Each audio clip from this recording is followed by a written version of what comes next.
Enquanto todo mundo procura respostas sobre ETs e OVNIs em arquivos secretos do governo americano, a parte mais inquietante e preocupante dessa história é outra. A humanidade já tentou falar com extraterrestres.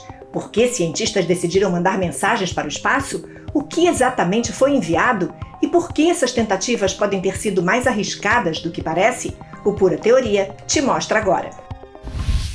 Os cientistas tentam ouvir o universo há anos, esperam algum sinal, algum padrão, qualquer indício de inteligência vindo do espaço. Só que em algum momento esperar deixou de ser suficiente. Então eles resolveram falar com os extraterrestres. E é aí que entra o risco.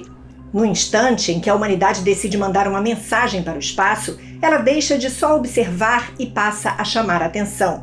É como acender uma luz no escuro sem saber quem pode ver, sem saber se existe alguém do outro lado, ou se essa mensagem seria entendida, e se ser notado é de fato uma boa ideia. Mesmo assim, houve quem defendesse que valia a pena tentar. Se a humanidade fosse se apresentar para possíveis extraterrestres, o que deveria dizer? Como resumir bilhões de pessoas, milhares de culturas e toda a história da Terra em uma única mensagem? O que mandar? Números, imagens, sons, informações científicas? A nossa localização? Porque não basta enviar qualquer coisa. A mensagem precisa fazer sentido para uma inteligência que pode perceber o universo de um jeito completamente diferente do nosso. E talvez essa seja a parte mais interessante de todas. Antes mesmo de descobrir qualquer coisa sobre extraterrestres, essa tentativa já dizia muito sobre nós. Sobre a nossa curiosidade, sobre a nossa confiança e sobre essa vontade de não apenas existir no universo, mas também ser percebido por ele. Só que, se a humanidade realmente decidiu correr esse risco, a próxima parte da história fica ainda mais curiosa. O que foi que nós resolvemos dizer? A primeira iniciativa oficial foi em 1972 no projeto Pioneer, que enviou uma mensagem física. Placas metálicas com desenhos de humanos e a posição da Terra. 2 anos depois foi enviada a chamada Mensagem de Arecibo, um sinal de rádio disparado na direção do espaço com informações básicas sobre a vida na Terra, a nossa biologia, o sistema solar e até a própria humanidade. Poucos anos depois, em 1977, a NASA fez algo ainda mais fascinante. As sondas Voyager levaram os chamados discos de cobre banhados a ouro.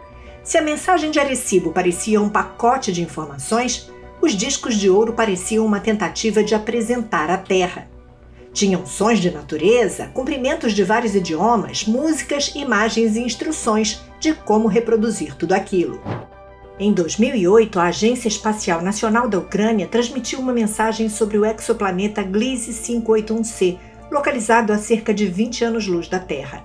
O conteúdo consistia em 501 mensagens enviadas por internautas, inclusive textos e imagens, mais como um gesto cultural e simbólico do que uma comunicação científica rigorosa.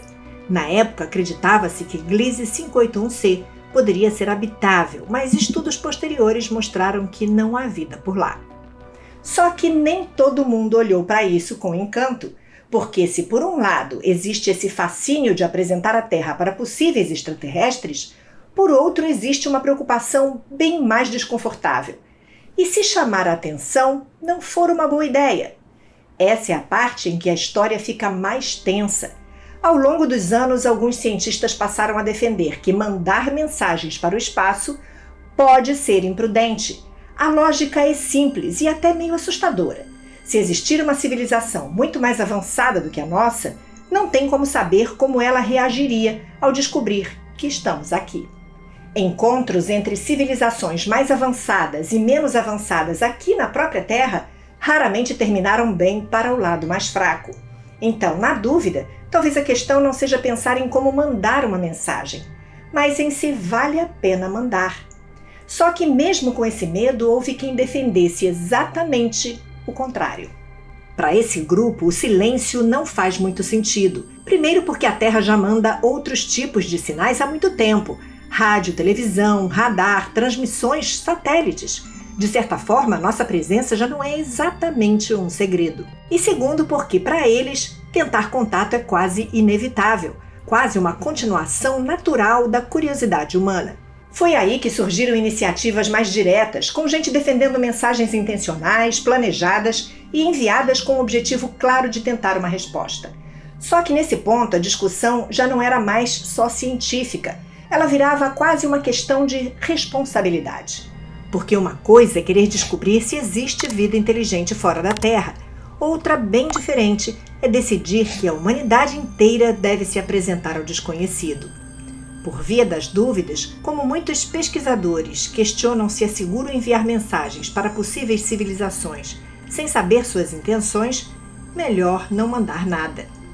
E como não houve nenhuma resposta até hoje, a ficção passou a ocupar um espaço que a realidade ainda não conseguiu preencher. Essas histórias de contatos imediatos já vêm nos acompanhando há anos com a ajuda do cinema. E os filmes não falam só sobre invasão, medo ou tecnologia. Eles falam sobre um instante em que a humanidade percebe que talvez não esteja sozinha, pior ainda, que talvez não saiba o que fazer com essa descoberta. Aí a ficção cria contatos que parecem quase sagrados, como se o universo inteiro estivesse tentando se comunicar por som, luz e repetição. Ou cria cenas em que o extraterrestre não aparece como ameaça, mas como um espelho da nossa própria solidão. Podemos imaginar a chegada de seres de outro mundo, não gerando guerra imediata, mas um problema muito mais perturbador. Como decifrar uma inteligência que não pensa, não sente e não se expressa como nós. E tem, claro, as histórias em que o desconhecido surge como força hostil, lembrando que talvez o medo do contato diga mais sobre a humanidade do que sobre qualquer vida fora da Terra. No fundo, é isso que fez esses filmes sobreviverem. Não foi só a imagem do disco voador, nem só a criatura escondida.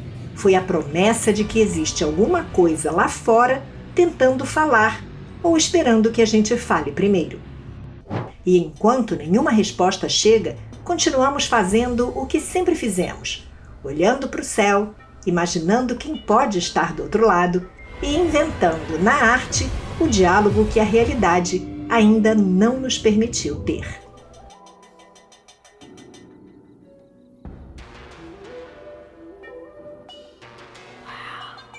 E aí, você acha que é uma boa ou uma má ideia tentar mandar uma mensagem para extraterrestres? Conte aqui nos comentários e aproveite para curtir e se inscrever no canal. Se não for pedir muito, ative o sininho para receber notificações sobre nossos vídeos. E você gostaria de comprar um terreno na Lua? Pois é, tem gente vendendo. Quer conhecer essa história maluca? Clique no vídeo que aparece aí na tela e eu te espero lá. Eu sou Cíntia Neves, do Pura Teoria. A gente se vê. Tchau!